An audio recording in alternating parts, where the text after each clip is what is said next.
15.5 বছর আমাদেরকে ঘর দুয়ারে থাকতে দেয়নি, মার মুখ দেখতে দেয়নি, স্ত্রী পুত্র কন্যার হক আদায় করতে দেয়নি, সংগঠনের কাজ শান্তিতে করতে দেয়নি। আমরা যখন পালিয়ে বেরিয়ে গেছিলাম তখন মুখ খুলে আপনারা আলিঙ্গন করে আমাদেরকে আশ্রয় দিয়েছেন। জীবনের ঝুঁকি নিয়ে, ইজ্জতের ঝুঁকি নিয়ে আপনারা আমাদেরকে আমাদেরকে ধরতে এসে আপনাদেরকে ধরে নিয়ে গিয়েছে। এক পর্যায়ে আমাদেরকে মুক্তি দিয়েছে, কিন্তু আপনাদেরকে মুক্তি দেয় নাই, জিদ মিটিয়েছে। কেন তোমরা তাদেরকে আশ্রয় দিলে?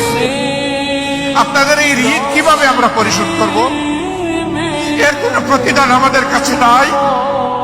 যার কাছে প্রতিদানের চাবি, সেই আল্লাহর দরবারে দোয়া করি, আল্লাহ যেন পূর্ণ প্রতিদান দুনিয়া এবং আখিরাত দুই জায়গায় আপনাদেরকে দান করেন।